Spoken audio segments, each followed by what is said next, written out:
Good morning students. तर बघा, आपला first unit more on large number हा कंप्लीट झालेला आहे. त्यानंतर आपण घेणार आहे unit number 6 geometry, page number 102. तर सगळ्यांनी वर्कबुक काढा. वर्कबुकमध्ये पेज नंबर 102. ठीक आहे. न्यू लेसन आहे आपला जॉमेट्री. सगळ्यांनी काढा. तर बघा, जॉमेट्री या लेसनमध्ये आपण सुरुवातीला बघू लेट्स रिकॉलमध्ये क्लोज फिगर आणि ओपन फिगर. क्लोज फिगर्स कशाला म्हणतात, ओपन फिगर कशाला म्हणतात हे बघू सुरुवातीला. तर बघा, सगळ्यात पहिली कॉन्सेप्ट आहे आपली क्लोज्ड फिगर. आता क्लोज्ड फिगर कशाला म्हणतात? A figure that start and end at the same point. अशी फिगर जी एका पॉईंटपासून जिची सुरुवात होते आणि त्याच पॉईंटवर येऊन शेवट होते. जसं बघा, एक मी इथे सर्कल काढते. सर्कल इथून सुरू झालेला आहे की नाही? हा याचा स्टार्टिंग पॉईंट आहे आणि एंडिंग पॉईंटसुद्धा तोच आहे. अशा फिगरला म्हणतात क्लोज फिगर. सपोज एक स्क्वेअर काढते मी इथे. ठीक आहे, इथून हा स्क्वेअर स्टार्ट झालेला आहे आणि इथेच याचा काय झालेला आहे, एंड झालेला आहे. म्हणजे अशा फिगर ज्याचा स्टार्टिंग पॉईंट आणि एंडिंग पॉईंट एकच असतो त्याला काय म्हणतात, क्लोज फिगर म्हणतात. ठीक आहे. कोणती फिगर घ्या तुम्ही. सपोज ही एक शेपच झाला, याचा स्टार्टिंग पॉईंट आणि एंडिंग पॉईंट एक आहे, याला क्लोज फिगर म्हणतात. ठीक आहे. त्यानंतर बघू आपण ओपन फिगर. आता ओपन फिगर कशाला म्हणतात? Open figure. तर बघा, आता ओपन फिगर कशाला म्हणतात? A figure that start at one point and ends at another point. अशा फिगर्स ज्यांची सुरुवात एका पॉईंटपासून होते आणि एंड हा दुसऱ्या पॉईंटवर होते. सपोज ही एक फिगर आहे की नाही? हिचा स्टार्टिंग पॉईंट हा आहे, स्टार्ट इथे झाली आणि एंड इथं झालेला आहे. म्हणजे अशा फिगर्स ज्याचा स्टार्टिंग पॉईंट आणि एंडिंग पॉईंट वेगळा असतो त्याला ओपन फिगर म्हणतात. ओपन आहे ही फिगर, उघडी आहे की नाही? जसं सपोज बघा, ही एक फिगर आहे की नाही? हिचा स्टार्टिंग पॉईंट हा आहे, एंडिंग पॉईंट हा आहे की नाही? किंवा ही एक फिगर आहे, हिचा स्टार्टिंग पॉईंट हा आहे, एंडिंग पॉईंट हा आहे की नाही? मग अशा फिगर ज्यांचा स्टार्टिंग पॉईंट आणि एंडिंग पॉईंट डिफरंट असतो त्याला ओपन फिगर म्हणतात. कळलं इथपर्यंत? नोट डाऊन करून घ्या बुकमध्ये. त्यानंतर नेक्स्ट आहे आपलं सेकंड नंबरचा पॉईंट. त्यानंतर आहे पॉलिगॉन. पॉलिगॉन. आता बघा, पॉलिगॉन कशाला म्हणतात? A close plane figures made up of 3 or more line segment is called a polygon. Polygon कशाला म्हणतात? Line segment. बघा, लाईन सेगमेंट कशाला म्हणतात? एक लाईन असते सरळ, जिला फिक्स काय असते, लेंथ असते. याच्या पुढे ही लांबते का? नाही. याला म्हणतात सेगमेंट. काय म्हणतात याला? Line segment. ठीक आहे. मग पॉलिगॉन कशाला म्हणतात? या लाईन सेगमेंटचा वापर करून किती, 3 or 4, 3 किंवा 3 पेक्षा जास्त. सपोज मी इथे 3 लाईन सेगमेंट घेते, 1, 2 and 3. तर इथे काय तयार झालेलं आहे? एक डायग्राम तयार झालेली आहे की नाही? क्लोज फिगर आहे ही. याला म्हणतात पॉलिगॉन. काय म्हणतात याला? पॉलिगॉन. आलं का लक्षात तुमच्या? पॉलिगॉन कशाला म्हणतात?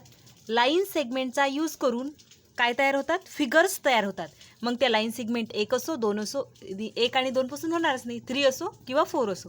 सपोज 4 लाईन सेगमेंट यूज करते मी इथे, 1, 2, 3 and 4.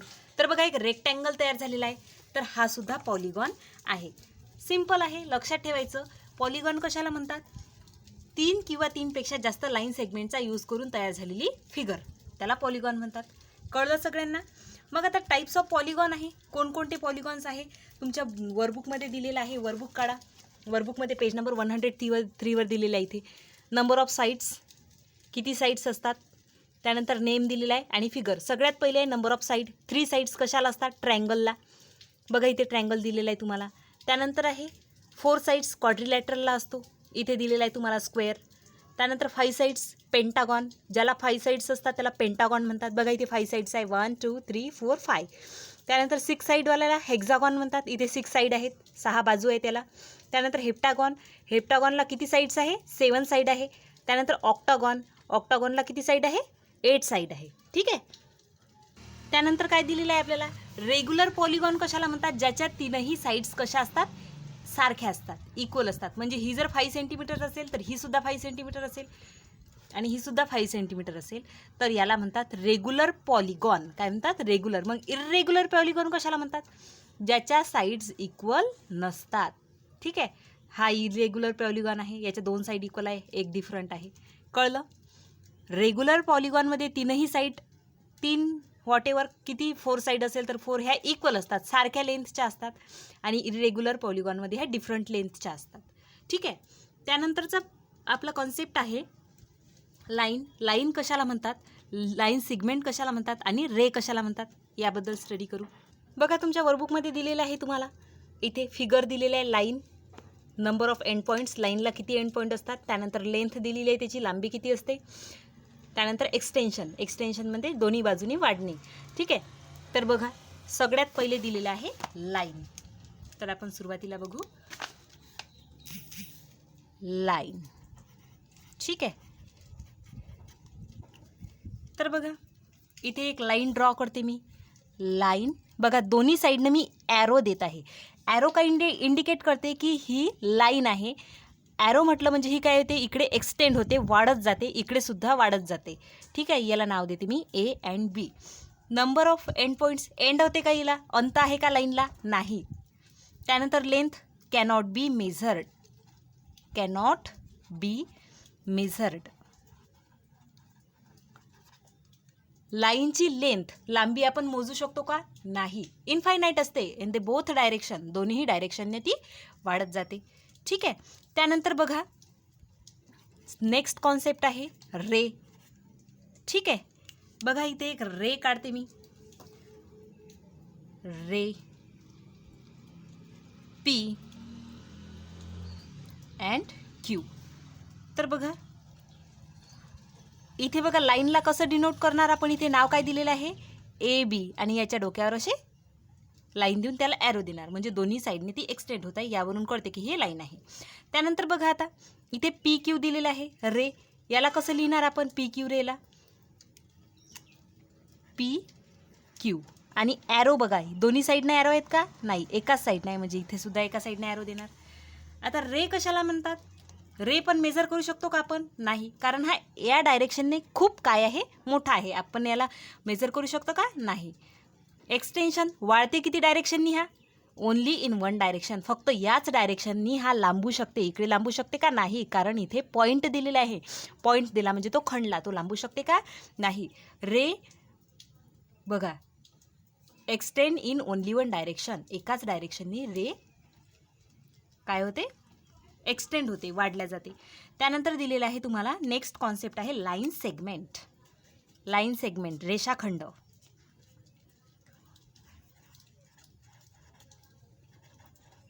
बघा आता लाईन सेगमेंट ड्रॉ करते मी इथे एक लाईन सेगमेंट. तर बघा ई आणि एफ. ठीक आहे. याला डिनोट कसं करणार आपण, ई एफ, सरळ अशी लाईन देणार यावर, याला ॲरो देणार का, नाही, कारण बघा लाईन सेगमेंटला 2 एंड पॉईंट असतात. ठीक आहे. म्हणजे 2 जाग्यावर हा खंडलेला आहे, इकडे लांबू शकते काय, जसं लाईन दोन्ही डायरेक्शननी लांबते, रे हा एका डायरेक्शननी लांबते. रेषाखंड लाईन सेगमेंट हा लांबत नाही, त्याची लेंथ जी आहे, लांबी जी आहे ती फिक्स असते. ठीक आहे. एक्सटेन्शन पॉसिबल, नो, याला लांबू शकतो का आपण, नाही. त्यानंतरचा आपला टॉपिक आहे सर्कल. ठीक आहे. Point number 4, 3 circle. ठीक आहे. बघा आता सर्कल कशाला म्हणतात, एका फिक्स पॉईंटपासून काय असते, डॉट डॉट डॉट डॉट जोडले गेलेले असतात. ठीक आहे. एका स्पेसिफिक डिस्टन्सवर, त्याला सर्कल म्हणतात. ठीक आहे. हा सर्कल आहे. सगळ्यात पहिली आहे सेंटर. तर हा जो मधात डॉट आहे याला म्हणतात सेंटर. ठीक आहे.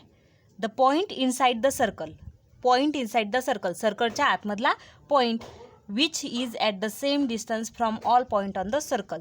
म्हणजे सर्कलवर जेवढे काही पॉईंट आहेत हे यापासून हा सेम डिस्टन्सवर असतो प्रत्येक पॉईंटपासून, त्याला सेंटर म्हणतात. त्यानंतर सर्कमफरन्स कशाला म्हणतात, हे जे पॉईंट काय केलेले आहे, जॉईन केलेले आहे आणि हा जो भाग तयार झालेला आहे गोल, याला सर्कमफरन्स म्हणतात.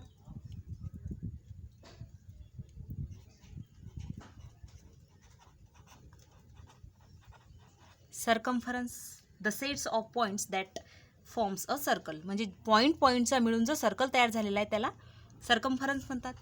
त्यानंतर बघा radius, the distance from the centre. त्यानंतर बघा रेडियस कशाला म्हणतात, हे जे सेंटर आहे सेंटरपासूनचं तर सर्कमफरन्सपर्यंतचं डिस्टन्स जे आहे त्याला काय म्हणतात, रेडियस.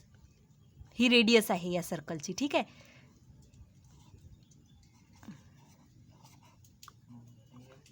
कशाला म्हणतात रेडियस, सेंटरपासून तर सर्कमफरन्सपर्यंतचं जे डिस्टन्स आहे त्याला रेडियस म्हणतात.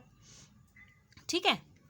त्यानंतर कॉर्ड बघा कशाला म्हणतात, a line segment that joins 2 point on the circumference. काय म्हटलेला, हा जो सर्कमफरन्स आहे याला 2 पॉईंटवर काय होते, जॉईन केले जाते, त्याला म्हणतात कॉर्ड. काय म्हणतात त्याला, कॉर्ड. हा इथे कॉर्ड तयार झालेला आहे. इट मे बी असाही असू शकते, तो असाही असू शकते. म्हणजे सर्कमफरन्सवरचे 2 पॉईंट जोडले जातात त्याला कॉर्ड म्हणतात. ठीक आहे. त्यानंतर बघा डायामीटर, हा काय आहे, सेंटर आहे. डायामीटर ही जी कॉर्ड आहे ही सेंटरमधून जाते, 2 पॉईंट सेंटरमधून जोडल्या जातात, त्याला डायामीटर म्हणतात. डायामीटर. त्यानंतर बघा a part of the circumference of a circle. Last one आहे आर्क, म्हणजे सर्कमफरन्सचा पार्ट. सपोज मी एवढा घेते, याला आर्क म्हणतात. एवढा घेते, याला आर्क म्हणतात. टॉपिक आहे आपला पुढला, relation between radius and diameter. Diameter आणि रेडियसमधलं रिलेशन. तर बघा हा सेंटर आहे सर्कलचा. ठीक आहे. सेंटरपासून तर सर्कमफरन्सपर्यंतचं जे डिस्टन्स आहे त्याला आपण रेडियस म्हणतो. ही झाली रेडियस आर.